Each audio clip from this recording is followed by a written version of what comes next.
Pokemon Sword and Shield brings a new arc to the series everyone knows and loves. The amazing new storyline, the National Pokedex being cut, high quality animations, no replayability, the wild and exciting new expansion pass. Yeah, no, it actually wasn't that bad. Honestly, I liked it better than these games. Stay safe, kids. But fuck that game, we're playing Pixelmon. The goal of this playthrough will be to beat the Ender... No, that's not it. Complete the Pokedex. Capture all the legendaries. Whatever we do, we're gonna be the very best at it. Like no one ever was.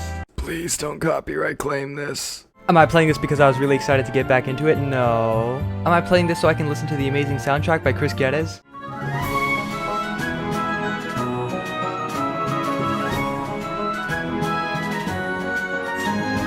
Maybe. Am I doing a let's play because they're low effort as fuck? You bet your ass that's why. Hey guys, it's Ryu, and today, I already said what we're playing. Yeah, let's pick a different song. The first thing I did before creating a new world was hydrate myself. If you're not hydrated while watching this video, you are experiencing a slow, painful death over the course of 3 days. Drink some water. After filling up my thirst bar, I chose a name for my world, gave it a tasteful seed, and created the hellscape my adventure would take place in. Please support the official release! At the starter selection screen, I was greeted with 24 different Pokemon to choose from. My favorite is Piplup, but this isn't Pokemon, it's Pixelmon. I wanted to be able to fly around. Birds can fly, so I was forced to choose my second favorite starter Pokemon, Charmander. And with that, I faced the morning sun and declared the start of my masochistic journey. As with any Minecraft world, I started by punching a tree. I turned the tree into planks, turned the planks into a crafting table, crafted myself a wooden pickaxe, and forgot to use it. I was distracted by the number of bugs that came with this mod, and chose to deal with them first. Now that my Charmander is at 5 HP, I think it's a good time to tell you how a mod based off a children's game can be so sadistic. The problem is healing.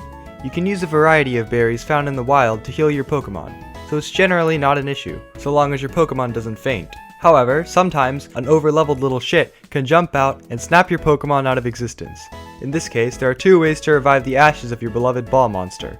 1. Take it to a Pokemon Center which can be found in a village or as its own generated structure. Or 2. Find a fairly rare item that can revive your Pokemon, but only once. I was lucky enough to find one of these very early on. Now you might be thinking to yourself, Ryu, why don't you just keep walking until you find a Pokemon Center and set up your base there? Well, that's what I did until I started running out of food. I tried eating berries, but to no avail. You see, in Pixelmon, all the vanilla mobs are gone. No sheep, no pigs, no cows, no I had to use my Charmander to start fights with Pokemon that looked meaty. I spotted what I thought was a shiny Phanpy. It wasn't. It was a boss Pokemon 5 levels higher than my own. The bastard rolled a critical hit, put my reptilian friend into cardiac arrest, and I was forced to carry around a dead lizard. I could have resuscitated it, but I didn't. Instead, I used him as a hostage. If you don't like and subscribe in the next 69 seconds, I'm going to abandon my Charmander in the rain for being weak. Back to the video. I realized I was playing Pixelmon, not Pokemon. Remember that pickaxe I made and forgot about? I used it to mine some stone, made new tools, and left the old pickaxe on the side of a mountain. I then proceeded to once again forget about my tools for a period of time. Soon after, I did something stupid. For some reason, I thought it'd be a good idea to hold the revive in my hands. I no longer had a hostage, and my ball was filled with life again. This did not cure my erectile dysfunction. After escaping a Pokemon battle, I entered a tower, where my Charmander was immediately killed by a banned Pokemon episode. I walked for what felt like hours, and found this tree thing. Inside it was a Master Ball. Inside the Master Ball was a CD. For those of you kids who don't know what a CD is, it's the thing that goes inside the slit of your Xbox. I did not get to keep the Master Ball. I kept the CD in case I found an Xbox Pokemon. On my way out of the tree, I met Old Fisherman. Old Fisherman wanted to assess my equipment, which gave me an idea. I didn't have to kill Pokemon for food, I could just catch my own food. You know what they say, give a man a fish and you feed him for a day, unless that fish is a Magikarp, then he'll train it into a Gyarados and catch more fish. I don't know, man. I spent the next 5 minutes catching fish, during which I fished a ridiculously strong bow. It had Curse of Vanishing on it, but death is fairly avoidable in Pixelmon. Regardless, there are no hostile mobs in the game, so I kept it as a souvenir, and continued going in a straight line. 2 hours later. After another fishing session, I checked to see if there were any food items that were easier to get. Probably should have done this earlier. And that's when I found it, a cooking pot.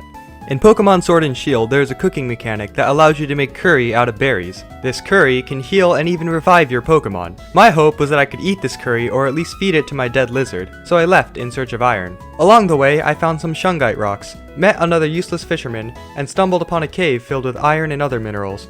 I mined the iron, smelted it, and crafted a cooking pot. I used the excess iron and some gravel I found in a nearby river to make flint and steel. I was ready to make some curry. What I wasn't ready for was the disappointment of not being able to eat it or use it to resurrect a dead lizard. This was a complete waste of time. Hey Ryu, why don't you just set it to peaceful since there are no hostile— Fuck you, that's why. Are you gonna censor that? Nah man, it should be fine. I also attempted to make Pokeballs, but gave up. I was back to searching for a Pokemon Center. I found a Phanpy and burned it alive because it looked like the bastard that killed my Charmander. It dropped nothing. During my travels, I found an Ove tutor. I gave him some aluminum and my dead lizard learned Inferno. Apparently, I may have learned it as well, because after thanking him, I set him on fire and continued on my quest to find a Pokemon Center. One eternity later. Tornadoes has spawned in a plains biome. Huh. I am in a plains biome. That's a Tornadus! Not gonna lie, I was a bit mad about missing a Tornadus, so I committed arson on a level 1 trainer. If my lizard weren't dead, you wouldn't have such a smug look on your face. Bitch. I found this floating blob. Probably the soul of the Phanpy I burned. I built up to it, but it disappeared when I got close. I noticed a lava pool and attempted to do this thing.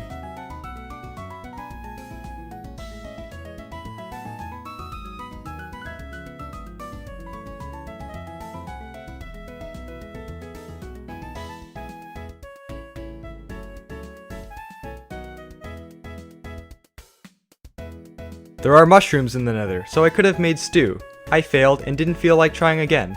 The rest of the trip was pretty boring, so here's a 10-second montage with a song from my childhood. On the road to Viridian City. On the road to Viridian City. I'm definitely getting copyright claimed for that one. Oh well, after about 69 minutes of wandering, the game told me I found a village. I wouldn't have known otherwise. That's right, there's a quest system. Healing my Charmander was priority number 2. First, I needed to change the music.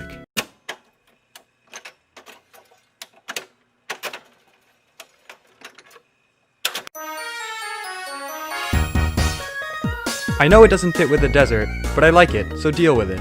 Finally, I was able to heal my Charmander. I then proceeded to loot the Pokemon Center for being so goddamn far away, and accepted some side quests I didn't plan on completing. After claiming someone's home, I learned that my Charmander could set things on fire, along with some other neat things.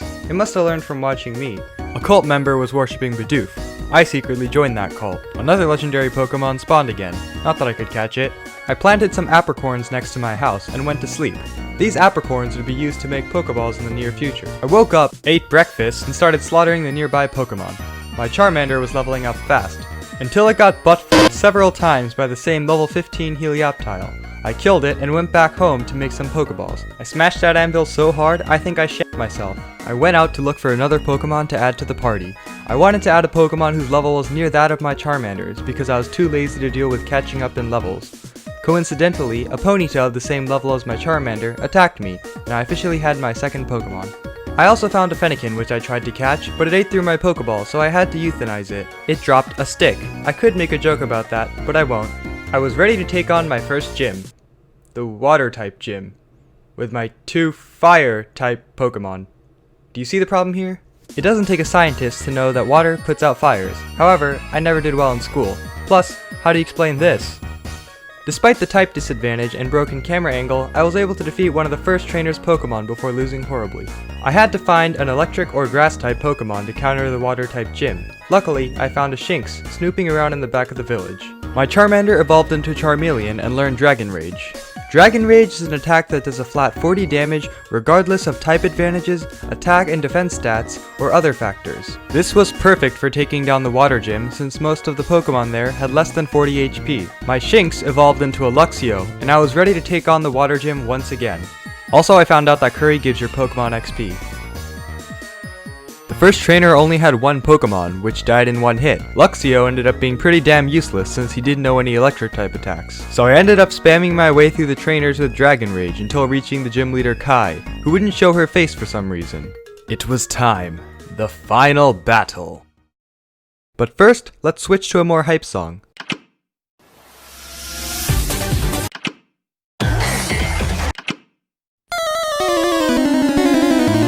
I was able to cut through the first 3 Pokemon with Dragon Rage. At this point, I was only afraid of running out of power points, the number of times a move can be used before going to the Pokemon Center. However, the next few had a bit over 40 HP. My Charmeleon lost to a Tentacool, and it was now Ponyta's turn. Ponyta actually left a burn on Kai's Mudkip before being obliterated.